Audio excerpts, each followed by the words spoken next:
अगर आपको आई लव मोहम्मद बोलने नहीं देता तो ठीक है, आप अपनी तय करो अपनी जिंदगी के अंदर कि हम मोहम्मद की सुन्नत से मोहब्बत करेंगे। आपको मोहम्मद रसूलुल्लाह की सुन्नत पर अमल करने से न उत्तर प्रदेश का लाल बुझक्कर रोक सकता है और न ही केंद्र में बैठा हुआ हमारे देश का prime minister mister prime minister आपको रोक सकता। हाँ, आई लव मोहम्मद बोलने पर जो लोग अभी पाबंदी लगाते हैं लगाएं, और वो डराते।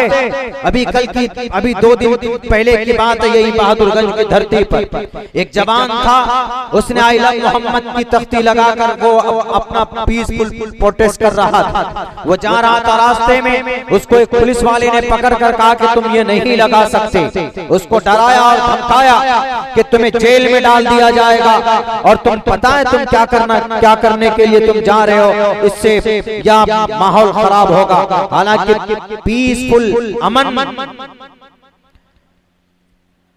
बिल्कुल अमन को सामने रखते हुए पीसफुल तरीके से प्रोटेस्ट कर रहे थे। आई लव मोहम्मद की तख्ती थी उनके सर पर और उसको उठाकर फेंक दिया और डराया कि तुम्हें पता है तुम्हें जेल हो सकती। हम उनसे कहना चाहते, किसको डराते हो, जेल हो सकती। अरे अंग्रेज अपने तोप के गोले पर खड़े करके हमारे अकाबरीन को ये पूछा है कि जान बचाओगी कि ईमान बचाओगी कि अपने इस देश को बचाओगी। उन्होंने तोप के दहाने पर खड़े होकर कहा कि तुम्हारी तोप के गोलों में वो ताकत नहीं है जो हम हमारे सीने को पार कर सके। चलाओ गोलियां, उनके बच्चों को उनकी नस्ल को डराते हो। पूरे सड़कें जाम कर देते हैं तो उनको नहीं डराते। लेकिन अगर एक कोई नौजवान अकीदत में आई लव मोहब्बत बोलता है तो आप उसको पकड़ कर डराते। कोई कुछ भी बोल सकता है, वाहेगुरु बोल सकता है, बोलने वाला बोलता है, किसी के पेट में दर्द नहीं होता। धर्म लड़ने के लिए नहीं, धर्म अमल करने के लिए। भगवान धर्मस्य हयाते कुरूलमा शरीरेण सममनासम सर्वमन्यति गच्छति। धर्म का नाम लेकर लड़ते हो। जब तुम्हारी फूंक निकल जाएगी, आत्मा तुम्हारे बदन से निकलने के बाद तुम्हारी बॉडी या तो जला दी जाएगी। मुसलमान है तो मट्टी में डालकर उसकी ऊपर 5 मन मट्टी डालकर उसकी बॉडी खत्म, क्या जाएगा परमात्मा के पास, आपका अमल जाता है। इसीलिए कहा भगवान धर्मस्तस्य हयाते कुरूलमा शरीरेण शममनासम सर्वमन्यति गच्छति। मनुस्मृति का मंत्र है। मनुस्मृति ने कहा कि आदमी की बॉडी मरने के बाद नाश हो जाती है। बहुत से जगहों पे देखा होगा आपने, या तो हिंदू भाई आग में जला देते हैं, मुसलमान मट्टी में दफन करते हैं, कब्र बनाकर दफन करते हैं। दोनों की बॉडी काम नहीं आती। उधर आग में जलकर राख और इधर मट्टी में जलने के बाद मट्टी में मिल जाती है, हड्डी भी गोश्त भी सब गल सड़ कर खत्म। क्या जाता है परमात्मा के पास, अमल जाता है। और अमल ही को धर्म बोलते हैं। वही धर्म है हमारा अमल, हमारा कॉन्सेप्ट, हमारा अकीदा, वही धर्म है। कौन से धर्म में लड़ने की बात कही, बताइए कौन से धर्म में? हर एक धर्म को हम पढ़ते हैं, स्टडी करते हैं, बताइए। भारत के अंदर में कन्फ्यूशनिज्म है, भारत के अंदर में जैनी है, भारत के अंदर में बौद्ध है, भारत के अंदर में ब्राह्मण है, भारत के अंदर में शूद्र है, भारत के अंदर में वैश्य है, भारत के अंदर और मुसलमान है, भारत के अंदर में क्रिश्चियन है, भारत के अंदर में कन्फ्यूशनिज्म है, भारत के अंदर में मजूसी हैं, भारत के अंदर और भी आर्य समाज के लोग हैं, पंडित दयानंद सरस्वती जी को मानने वाले, उनको मानने वाले भी हैं। बताइए कौन से धर्म के अंदर ऐसा कहा गया कि नहीं धर्म लड़ाई मार काट कहीं पर नहीं है। भगवान धर्मस्तस्य हयाते कुरूलमा शरीरेण शममनासम सर्वमन्यति गच्छति। हमारे जो नौजवान बहक जाते हैं अपने आकाओं को खुश करने के लिए, आपका अमल परमात्मा के पास जाएगा, आपका कार्य क्या है वो देखा जाएगा। सिर्फ चीखने और चिल्लाने से, नाम लेने से, रोकने से, किसी को तकलीफ पहुंचाने से, किसी समुदाय को। आज हमारे पास में एक वीडियो हमने देखा, एक छोटी बच्ची है प्रवचन कर रही, प्रवचन मतलब ऐसे तकरीर कर रही है, वो कह रही है कि इस देश के अंदर में तो हिंदू समाज के लोगों को अपने गांव के बाहर एक बोर्ड लगा देना चाहिए और उसमें लिख देना चाहिए कि कोई भी मुसलमान अपने हमारे इस गांव के अंदर में प्रवेश नहीं कर सकता। क्या है भाई, कैसे कैसे लोग प्रवचन दे रहे हैं। शूद्रो ब्राह्मण तामिति ब्राह्मणश्चैति शूद्रताम, एक ही ईश्वर की औलाद शूद्र भी है ब्राह्मण भी है। एक ही ईश्वर ने मुसलमान को पैदा किया, एक ही ओम ने, एक ही परमात्मा ने जैन को पैदा किया, क्रिश्चियन को पैदा किया, सबको एक ही परमात्मा ने पैदा किया। तो फिर आप क्यों खामखा किसी को नापाक बनाते हैं, किसी को अछूत बनाते हैं। ये जहर है, नफरत, नफरत इसी को बोलते हैं। इसीलिए मेरे भाइयों, ये जमाना जो है, ये माहौल मिलजुल कर रहने का है। किसी का मजहब किसी को मारने काटने की इजाजत नहीं देता। अगर कोई इस तरह की बात करता है तो गलत करता है। जिसे इल्जाम लगा देते हैं, बहुत सी जगह पर आपने देखा होगा, बहुत सारे नौजवान बोलते हैं कि अरे नहीं नहीं, इस्लाम के अंदर में तो ऐसा है कि जिहाद करोगे तो 72 होने मिलेंगी मरने के बाद, और खुसूसन काफिरों को मारोगे और काफिर बना देते हैं कि इनको हिंदू को काफिर मुसलमान भी बन सकता है अगर उसने चंद चीजों का इनकार कर दिया। तो काफिर का मतलब इनकार करना। मैं अक्सर बताता हूँ कि हिंदू भाई, काफिर का मतलब हिंदू नहीं है, काफिर का मतलब नास्तिक है। नास्तिक आपके यहाँ भी होता है, नास्तिक मुसलमानों में भी होता है। अगर कोई मुसलमान ये कहे कि to keep fast in the holy month of Ramzan it is not great duty for the Muslim, रोजा रखना मुसलमानों के लिए जरूरी नहीं है। कोई मुसलमान अगर ऐसा अकीदा रखता है तो ही इज नॉट मुस्लिम। भले वो अल्लाह को एक माने, भले ही नमाज पढ़े, भले ही रोजा रखे, ये ज़कात दे, सब कुछ करता है, टोपी है, दाढ़ी है, सब कुछ, एक पर अगर अमल नहीं करता, फरिश्ते को नहीं मानता, आखिरत को नहीं मानता, तकदीर को नहीं मानता,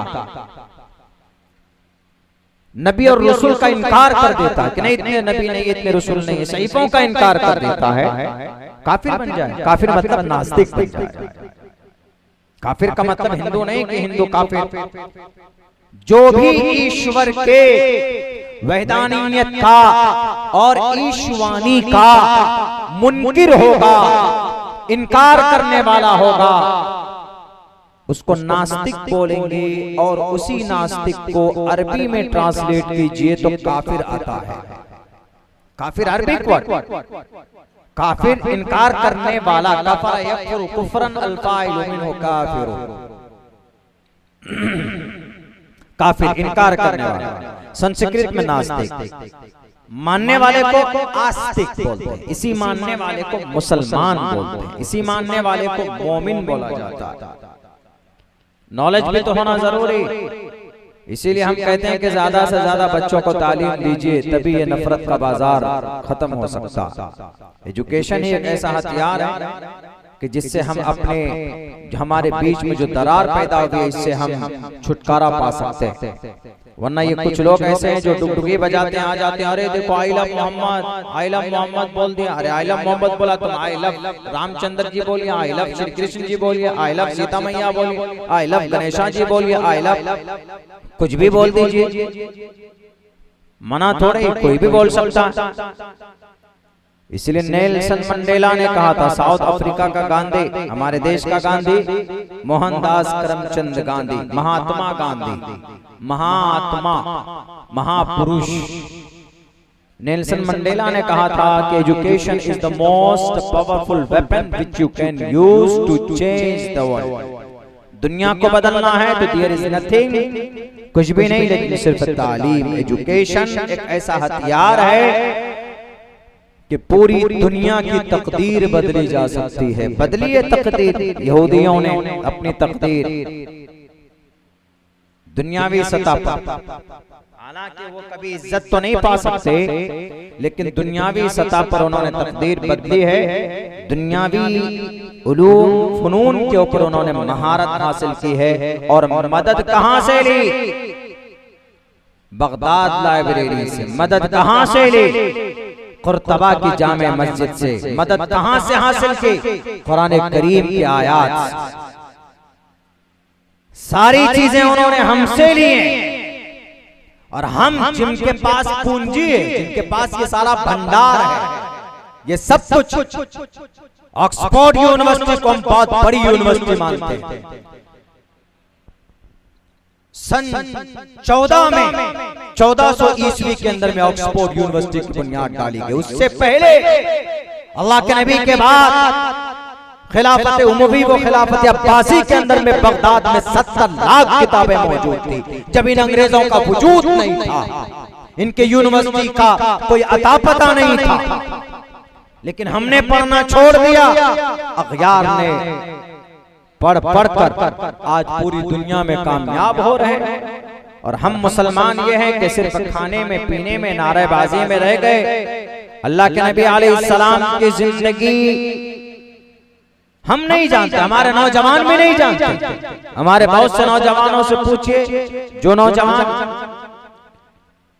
आ जाते हैं बहुत जल्दी सड़कों के ऊपर में, पूछिए कि जरा जनाबे मोहम्मद रसूलुल्लाह सल्लल्लाहु अलैहि वसल्लम की अम्मी दादा का इंतकाल जब हुआ, अल्लाह के नबी की उम्र क्या थी? बहुत सिंपल सा क्वेश्चन है, नहीं बता पाएंगा हमारा जवान तबका। हम मुसलमान जवान क्या, हम मुसलमान नहीं बता पाए। अल्लाह के नबी अलैहिस्सलातु वस्सलाम के कितने बेटे थे, नहीं बता पाए। अल्लाह के नबी अलैहिस्सलाम कितने साल इस दुनिया में रहे, नहीं बता पाए। आपको नबुव्वत कब मिली, नहीं बता पाए। बहुत से लोग जानते होंगे, लेकिन ज्यादातर मैं तो ये कहता हूँ कि 70% मुसलमान ऐसा होगा, ऐसे होंगे जिन्हें नहीं मालूम जनाब मोहम्मद रसूलुल्लाह सल्लल्लाहु अलैहि वसल्लम की हिस्ट्री के बारे में। जंग क्यों की थी मोहम्मद रसूलुल्लाह, नहीं बता पाए। कितने जंग आप अलैहिस्सलाम लड़े। हमारे हिंदू भाई सवाल करते हैं कि अरे मोहम्मद रसूलुल्लाह तो जंगजू थे, जंग बदर, जंग ओहद। आपको नॉलेज होना चाहिए, you must to know about your religion. सबको अपने धर्म के बारे में ज्ञान होना चाहिए, हिंदुओं को भी होना चाहिए, मुसलमानों को भी होना चाहिए। आपके अपने धर्म के बारे में कुरान करीम कितने साल में उतरा, नहीं बता पाए। अल्लाह के नबी अलैहिस्सलातु वस्सलाम की कितनी बेटियां थी, नहीं बता पाए। खुलफाए राशिदीन कौन हैं, नहीं बता पाए। हजरत अली कौन, नहीं बता पाए। उमर फारूक कौन, नहीं बता पाए। सलमान खान, शाहरुख खान के बारे में पूछे तो फटाफट अभी बता देंगे आप। क्यों? अभी रोल मॉडल है ना आपका, हमारे नौजवानों का। अल्लाह के नबी अलैहिस्सलातु वस्सलाम की सुन्नत हमारे लिए जरूरी है मुसलमानों, हमारे लिए ही नहीं बल्कि मानव जगत कल्याण के लिए। अगर किसी की जिंदगी जरूरी है तो मोहम्मद रसूलुल्लाह सल्लल्लाहु अलैहि वसल्लम की जिंदगी जरूरी है। ये जो एतराज़ात जितने भी होते हैं, गलतफहमी, ये सब जहालत का नतीजा। इसीलिए मैं कहा करता हूँ कि तालीम को जरूरी बनाइए। इंशाअल्लाह तबारक व तआला अपनी जो नई नस्ल, जो छोटे छोटे बच्चे हैं, इनको अगर तालीम होगी धर्म के बारे में भी, दुनिया के बारे में भी, तो ये बच्चा कभी गुमराह नहीं हो सकता। आजकल जो सड़कों पे निकल जाते हैं बच्चे, चाहे वह हिंदू धर्म से, अभी कटक के अंदर में 2 दिन पहले कितना बड़ा दंगा हुआ। कौन थे? वीएचपी के नौजवान थे, और उन्होंने कहा कि हमको बाइक रैली निकालने की परमिशन दी जाए।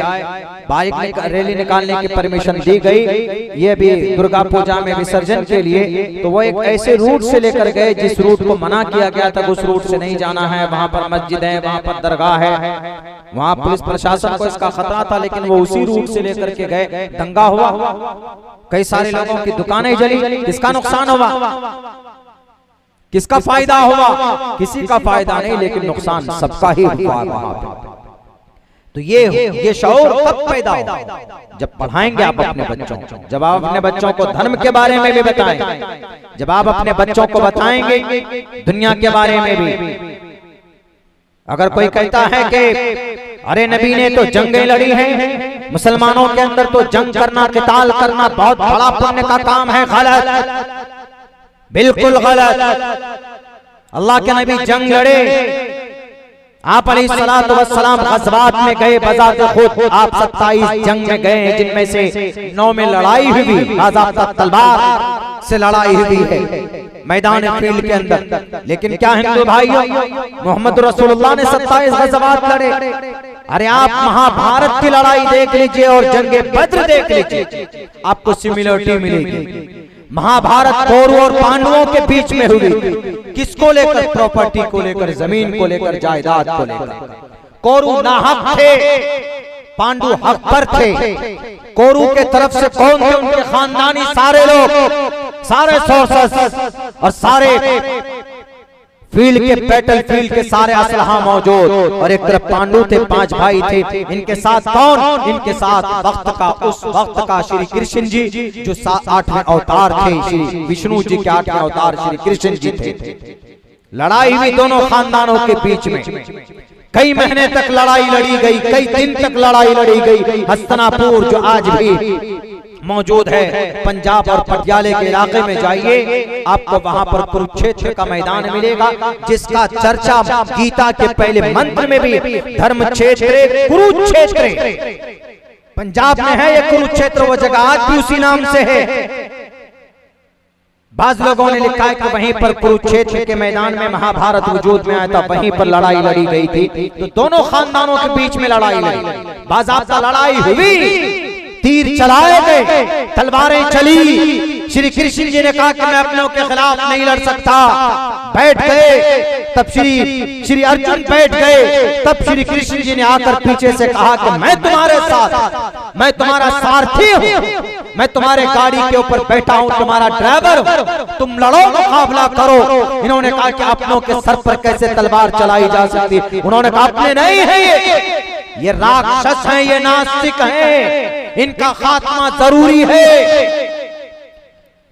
कुतस्तवा कश्मलिरम विश्वे समुपस्थितम अनार्य जुष्टम कीर्ति कर्म जुनाहा। उठाओ तीर और तलवार, हे अर्जुन, तुम अगर नहीं उठाओगे तो तुम्हारा खात्मा कर देगा। हिंदू भाइयों, यही तारीख है ना महाभारत की। लड़ाई लड़ी गई, ये पांडु जीत गए, गद्दी पर बैठे। और आइए जंग बद्र के मौके पर अल्लाह के नबी अलैहिस्सलातु वस्सलाम की जंग होती है। 313 सहाबा कराम को लेकर मदीने से बाहर तकरीबन 130 मील के फासले पर जंगे बद्र की जगह है, जहां पर लड़ाई लड़ी गई। आप अलैहिस्सलातु वस्सलाम सियासी एतबार एक काफिला आ रहा था मक्का वालों का, यानी आपके खानदानों का काफिला मुल्क शाम से। आपने सोचा कि उस काफिले को रोक लिया जाए, तो ये जो बहुत पैसे और बहुत मुनाफा होने वाला है वो उनके पास तक नहीं पहुंचेगा। पहले जमाने में ये सारी चीजें जायज थी।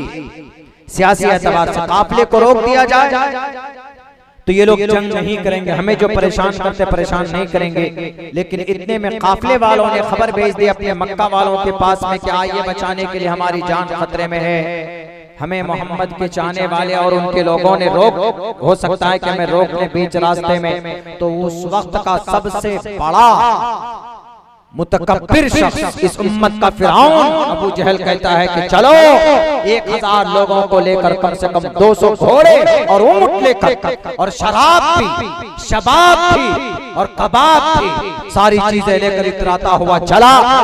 बद्र के मकाम पर आकर रुके, वहां पर लड़ने के लिए। अल्लाह के नबी अलैहिस्सलातु वस्सलाम 313 सहाबी को लेकर पहुंचते हैं, लेकिन वो काफिला बचकर निकल गया। तो अबू जहल से कहा उनके चाहने वालों ने कि अब हम लड़ाई नहीं करेंगे, हमारा काफिला आ चुका, अब चलो हम वापस घर चलते हैं। अबू जहल ने कहा कि नहीं, आज मोहम्मद और उनके चाहने वालों का खात्मा कर देना है। कहा लड़ाई किस बात की अब करनी, काफिला बच गया, हमारा काफिला बच कर आ गया, अब लड़ने का कोई मतलब नहीं रहता, चलो। अबू जहल ने कहा कि बुज़दिल मत बनो, आज इनका खात्मा करना है। ये 300 है, 313 है, हमारे पास 1000 है। महाभारत के मैदान में एक तरफ लाखों और एक तरफ 5 भाई और उनके गिने चुने साथी। अल्लाह के नबी अलैहिस्सलाम ने अपने सहाबा से मशवरा करके कहा सफे बंद करो, चलो सब बंदी करो, मैदान में निकले, लड़ाई होती है। मासूम बच्चे 13 और 14 साल के बच्चे भी मैदान बद्र के अंदर है। 13 और 14 साल के मासूम बच्चे, छोटे छोटे बच्चे भी आ गए। आजकल का 13 और 14 साल का बच्चा तो मोबाइल में पबजी गेम खेलता है, बैठकर गुल्ली डंडा खेलता है। वहां पर देख के हक व बातिल की लड़ाई हो रही है। महाभारत में 2 खानदान, जंगे बद्र में भी 2 ही खानदान नहीं, एक खानदान। बाप इधर है तो बेटा इधर, अबू बकर सिद्दीक इधर है तो उनका बेटा इधर, उमर फारूक अल्लाह के नबी के तरफ है तो उनके मामू उस तरफ। और भी बहुत सारी मिसालें ऐसी है। मैदान के अंदर लड़ाई होती है, अपने सामने आते हैं, अपने लोग सामने आते हैं और फिर तलवार के जद में आकर लड़ाई होती है, वो मैदान जीत लिया जाता है। उस मैदान के अंदर कुफ्फार मक्का और अबू जहल का खात्मा होता है और 70 काफिर मारे जाते हैं और 70 को नास्तिक को मुशरिकीन मक्का को पकड़कर लाया जाता है। लेकिन आप अलैहिस्सलातु वस्सलाम ने उनके ऊपर जुल्म ज़्यादती नहीं की। वहां पर भी 2 खानदानों के बीच में लड़ाई, यहाँ पर भी खानदानी लड़ाई थी। खानदान के लोग थे लेकिन खानदानी लड़ाई नहीं थी। फर्क इतना था कि महाभारत के अंदर प्रॉपर्टी की लड़ाई थी और यहाँ पर हक और बातिल की लड़ाई थी। यहाँ पर लड़ाई सिर्फ इस बात की थी कि अल्लाह एक है। यहाँ लड़ाई सिर्फ इस बात की थी कि हम हक पर हैं। यहाँ लड़ाई सिर्फ इस बात की थी कि हमारी जान की हिफाजत हमें करनी। अल्लाह के नबी नहीं गए थे कि हम तुमसे लड़ाएंगे तो तुम्हारा खात्मा करेंगे, बल्कि अबू जहल आया था कि मोहम्मद के मानने वालों का खात्मा कर दिया जाएगा।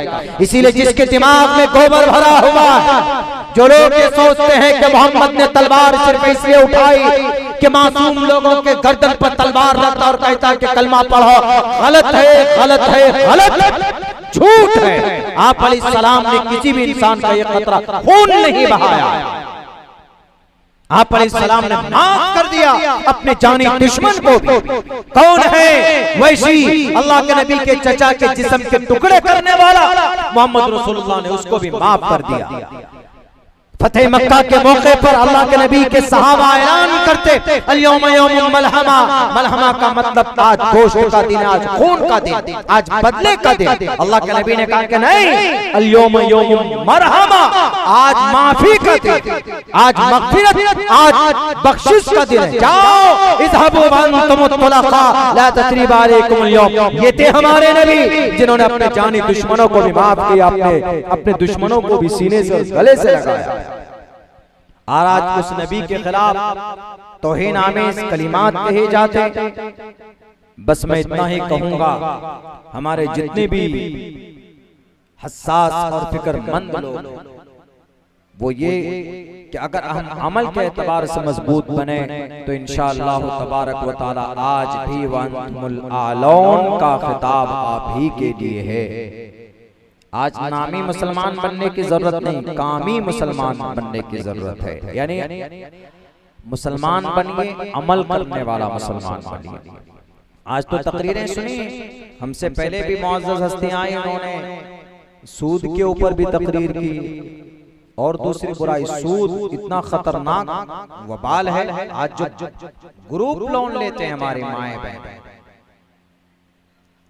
ग्रुप लोन, सूद के बहुत सारे उसके गुनाह के वो बताए गए। उनमें अदना गुनाह, सूद खाने वाला का जो अदना गुनाह है, सबसे नीचे 70 बताए गालिबन, उनमें से जो सबसे कम जो गुनाह बताया गया है, उसकी जो इहानत की गई है, वो ये कि सूद खाने वाला अगर अपनी माँ से जिना कर ले तो माँ से जिना करना कम बड़ा पाप माना जाता है बिलमुकाबिल सूद खाने।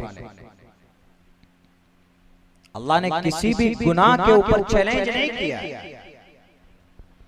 मेरे हिंदू भाइयों, आपके यहाँ भी पाप है। इस्लाम में सूद आपके यहाँ ब्याज के नाम से जाना जाता है। ब्याज अनसवंता सत्पतिर्मामहे मेगावा चैतिष्यो असुरो मगोना त्रिविष्णु अग्निदशाभि सहस्त्रार वैश्वानरः। इसी मंत्र में है समाज की नशीली पदार्थ और ऐसे पदार्थ जो लोगों से जबरन लिया जाए। जबरन, ब्याज तो जबरन लिया जाता है। ये ग्रुप लोन में जो आते हैं हफ्ते में एक मर्तबा, क्या आपको प्यार से कहता लाइए, नहीं दोगे तो जबरन डराता है। और ये EMI पे जो गाड़ी लेते हैं, अगर आपकी किस्ती गिर जाती है गाड़ी की तो गाड़ी पकड़ लेता है सुपौल में और कहता है कि लाओ पहले पैसा। जबरन है ना, यही ब्याज है, इसी की ममानियत है। अनसवंता सत्पतिर्मामहे मेगावा चैतिष्ठो असुरो मगोना त्रिविष्णो अग्निदशाभि सहस्त्रार वैश्वानरः। नशीली पदार्थ, जबरन वसूली यानी ब्याज और सूद, इन तमाम चीजों से निकालने वाला एक महापुरुष जनाब मोहम्मद रसूलुल्लाह सल्लल्लाहु अलैहि वसल्लम। अल्लाह का कुरान कहता है किसी भी गलती, किसी भी गुनाह पर अल्लाह ने जंग का ऐलान नहीं किया। जंग का कि अगर तुमने ये गुनाह नहीं छोड़ा तो मैं तुमसे जंग कर लूंगा। नमाज नहीं पढ़ेंगे आप, अल्लाह ने नहीं कहा कि नमाज नहीं पढ़ोगे तो जंग करूंगा, रोजा नहीं रखोगे तो जंग करूंगा, हज नहीं करोगे तो जंग करूंगा। लेकिन सूद इतना बड़ा पाप है, ब्याज इतना बड़ा पाप है मेरे हिंदू, मेरे मुस्लिम भाइयों। अहल्लल्लाहुल बैअ व हर्रमर रिबा फ़इल्लम तफ़अलू फ़अज़नू बिहर्बिन मिनल्लाहि व रसूलिही फ़इल्लम तफ़अलू फ़अज़नू। अगर तुमने सूद खाना बंद नहीं किया, सूद खाने वाला, खिलाने वाला, लिखने वाला, गवाह बनने वाला, सब एक ही कैटेगरी में आते हैं। सब जो जामीन होते हैं, होता है ना कि कौन गारंटर है, गारंटर पे भी तो मिलता है। गारंटर मतलब गवाह, सूद खाने वाला, सूद देने वाला, सबके ऊपर अल्लाह की लानत बरसती, सबके ऊपर। फ़इल्लम तफ़अलू, अगर तुमने बंद नहीं किया इस सिस्टम को, अल्लाह का कुरान कहता, मेरी समाज की माँ और बहनों, अल्लाह का कुरान आपसे कहता है फ़अज़नू बिहर्बिन मिनल्लाहि व रसूलिही, अल्लाह और उसके रसूल से जंग करने के लिए तैयार हो जाओ जो लोग सूद खाने से बाज नहीं आते। अगर आपके पास गरीबी है, लोग बोलता है मौलाना क्या करें, मजबूरी है, कुछ है ही नहीं घर में, तो क्या करें। अगर आपके घर की चौखट, खिड़की पे जो लकड़ी की चौखट है या दरवाजे पर जो चौखट है, अगर वो चौखट बेचकर आप अपने घर का खर्च चला सकते हैं, तो उस वक्त तक आपके लिए सूद लेना जायज नहीं, किसी भी कीमत में जायज नहीं है। पैसे आपके पास, घर का चौखट बेच दीजिए, घर का सामान बेचकर जरूरी चीजें ले आइए, लेकिन कभी सूद के करीब भी मत जाइए। बहुत आसान समझते, इसीलिए तो हमारे घर में रोजी रोटी में बरकत नहीं है। 500 रुपए लाइए, पता चला कि EMI भरना, किस्ती देना है हफ्ते में। कई नौजवान, कई सारे दोस्त फोन करते हैं कि मौलाना 2000 रुपए दीजिए तो अर्जेंट में आपको 2 दिन में देने जा रहे। भाई क्या जरूरत पड़ गई, वो जरा टाइम आ गया, लेने वाला आने वाला है। ये सब बंधन लोन वाले, बंधन वाले, ये गालिबन कलकत्ता या बंगाल का कोई फाइनेंसर है, उसी का ये बैंक है। इन्होंने हर घर के अंदर, हर गांव के अंदर 15, 20, 25 ग्रुप लोन बनाकर उसको देते हैं। आप अगर 50,000 रुपए का लोन लेते हो तो 60 या 70 हजार रुपए चार्ज करता है। 60 या 70 हजार रुपए कहां से? हम लोग भी मुजरिम होते हैं। गांव समाज के अंदर में कुछ लोग जो साहिब निसाब हैं, कुछ दौलतमंद लोग हैं, वो अपने हाथों को कुशादा करें, लेकिन माशरे के अंदर में हम लोगों ने इतनी गड़बड़ी कर रखी है। अगर किसी से कर्ज लेते हैं ना, 50,000 रुपए लिया, भैया 1 महीने के लिए ले रहा हूँ, 1 महीना क्या 1 साल में बदल जाता, नहीं देते। तो इसीलिए जिन लोगों के पास रकम होती वो जल्दी देते नहीं। हाँ, इस्लाम के अंदर में इसका एक अच्छा, बहुत अच्छा तरीका बताया। आपको अगर किसी से उधार लेना है, भाई हमें 2 महीने के लिए 50,000 रुपए चाहिए, आप 2 महीने के लिए ले लीजिए। जब आप लौटाने जाएंगे तो उसको बढ़ा कर दीजिए, आप कुछ बढ़ा कर दीजिए। जब आप 50,000 दे रहे हैं तो 2,000, 3,000, 4,000 बढ़ा कर अलग से ये दे दीजिए कि भाई साहब आप हमें 50,000 रुपए दीजिए, ये लीजिए, ये 2-3 हजार रुपए मेरी तरफ से है, मैं आपको हदिया तोहफा दे रहा हूँ क्योंकि आपने मेरी बड़ी मदद की है। तो ये लोन नहीं, ये सूद नहीं, इस्लाम में ये जायज। अगर आप ऐसा करोगे तो फिर वो आदमी आइंदा कभी भी आप जाएंगे, रात को 12 बजे भी पहुंचेंगे तो वो आपको लाकर आपको घर पे पहुंचाएगा। अल्लाह के नबी का यही तरीका था। अल्लाह के नबी को सादिक अल अमीन किसने कहा? सहाबा ने कहा नहीं, एक यहूदी ने खिताब दिया था। अल्लाह के नबी के पास पूंजी नहीं थी, आप अलैहिस्सलाम तिजारत करते थे, आप अलैहिस्सलाम तिजारत करते थे तो यहूदी से पैसे लेते थे, उनसे पूंजी उठाते, 2 लाख दिरहम या 2 लाख रुपए, आज के जमाने के एतबार से 2 लाख रुपए निकाला आपने उनसे। आप कहते थे कि मैं 1 महीने में या 15 दिन में या 10 दिन में लाकर आपको दे दूंगा, तो आप अलैहिस्सलाम टाइम से 1 दिन पहले, वक्त से पहले उसको लेकर जाते और एक्स्ट्रा देते, ये लीजिए मेरी तरफ से।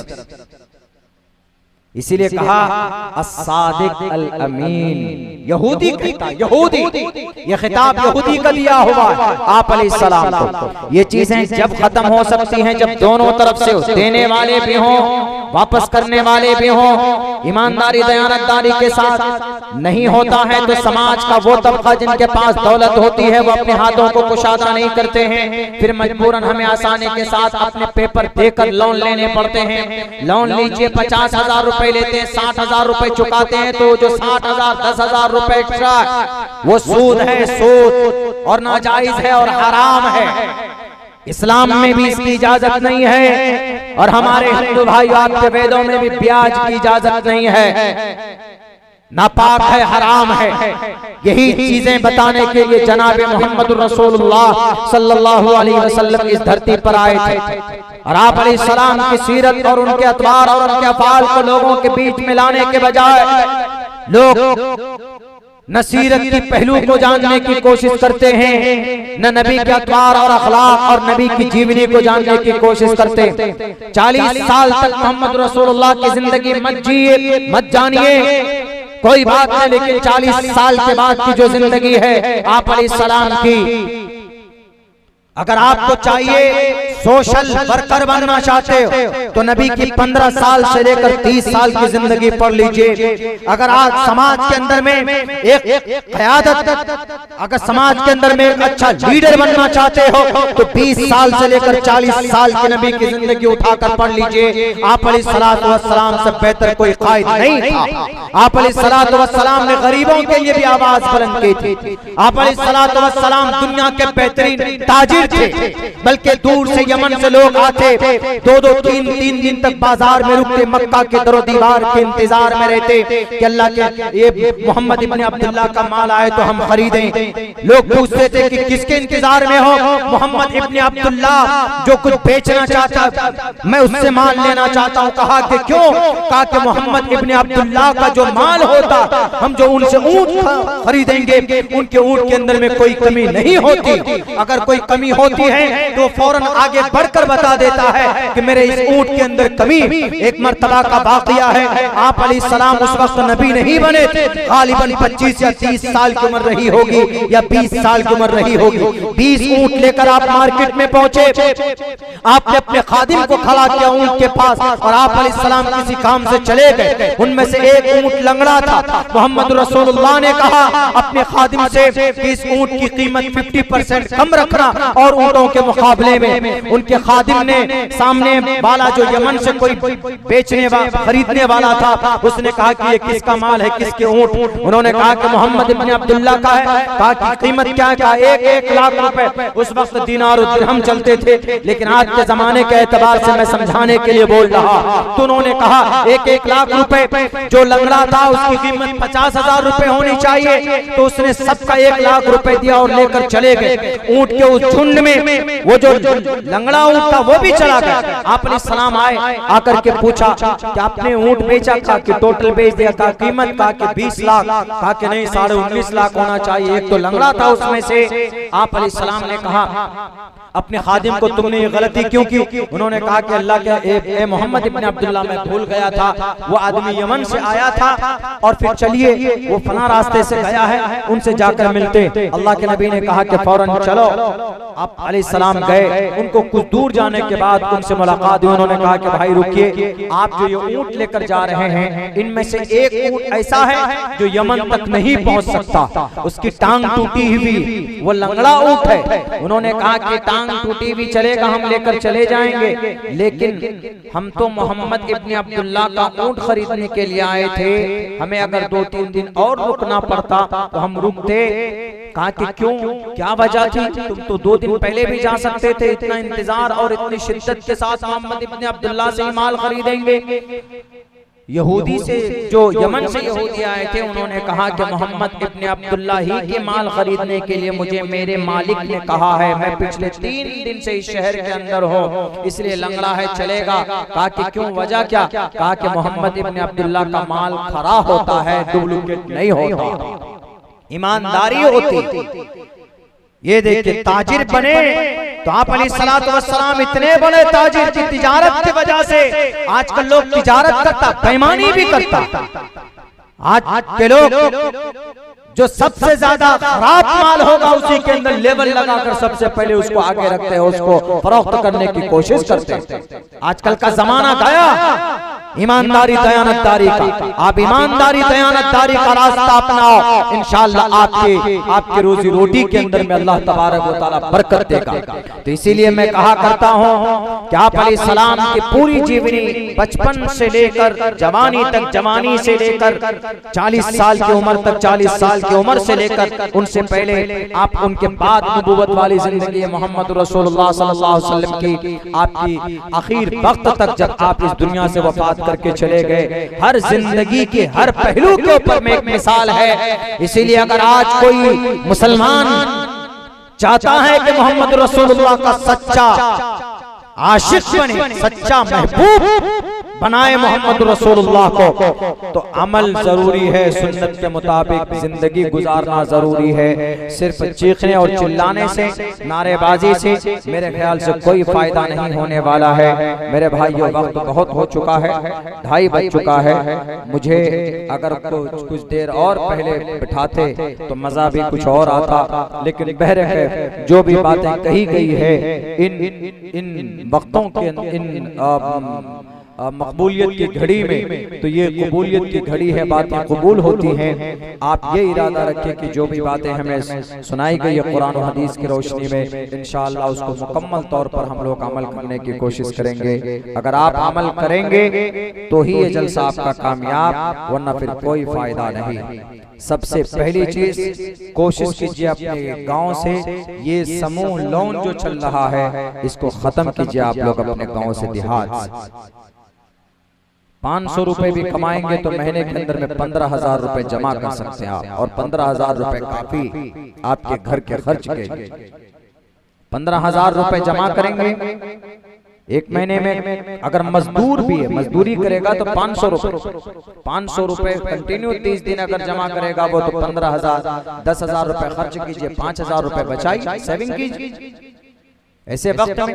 और मैं कहूंगा हमारे गांव के वो लोग जिनको अल्लाह ने दौलत दी है, वो जो कमजोर तबका है, आप उनकी रियायत करें। कभी कभी उनको 10,000, 5,000 रुपए पहुंचा दें चुपके से, ताकि वो अपनी जरूरत पूरी कर सके। ये सब चीज तो है नहीं हमारे। अबुल मसाकीन, अबुल यतामा, अबुल मसाकीन हजरत हुसैन रज़ी अल्लाह ताला, मुहर्रम में बहुत उछलते हैं उनके नाम पर, या हुसैन या हुसैन। पता है क्या काम था उनका? कंधे पर ऐसे ऐसे, कंधे पे ऐसे ऐसे उठाते थे बोरी, और ऐसे बिल्कुल टेढ़े होकर जाते थे बस्ती में। देखते थे कि इस बस्ती में, इस घर के अंदर में आटा नहीं है, तो वहां अनाज रखकर आ जाते थे उनके दरवाजे पर। ऐसे ही नहीं थे, ऐसे कामयाब नहीं हुए।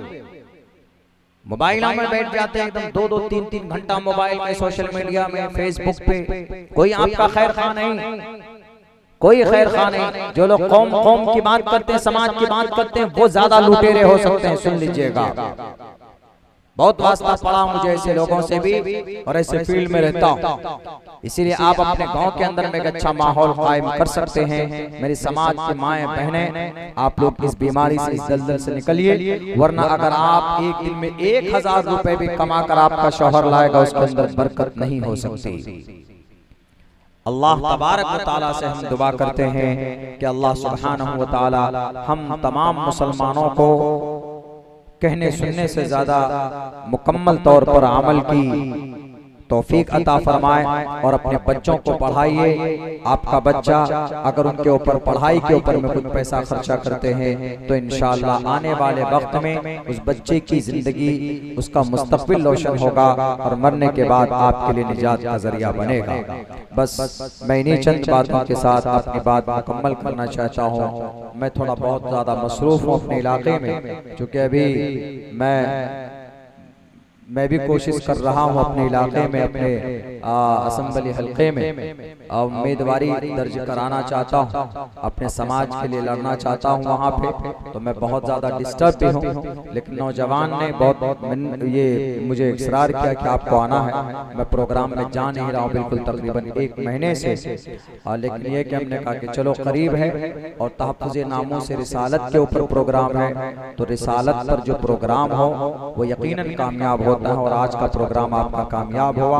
आप सबसे मैं ये गुजारिश करूंगा कि मेरे जायज़ मकसद के लिए मेरे लिए भी दुआ करें। मैं भी दुआ करता हूँ कि अल्लाह तबारक व तआला हम सब के जायज़ मुरादों को मुकम्मल फरमाए। बहुत बहुत शुक्रिया, जज़ाक।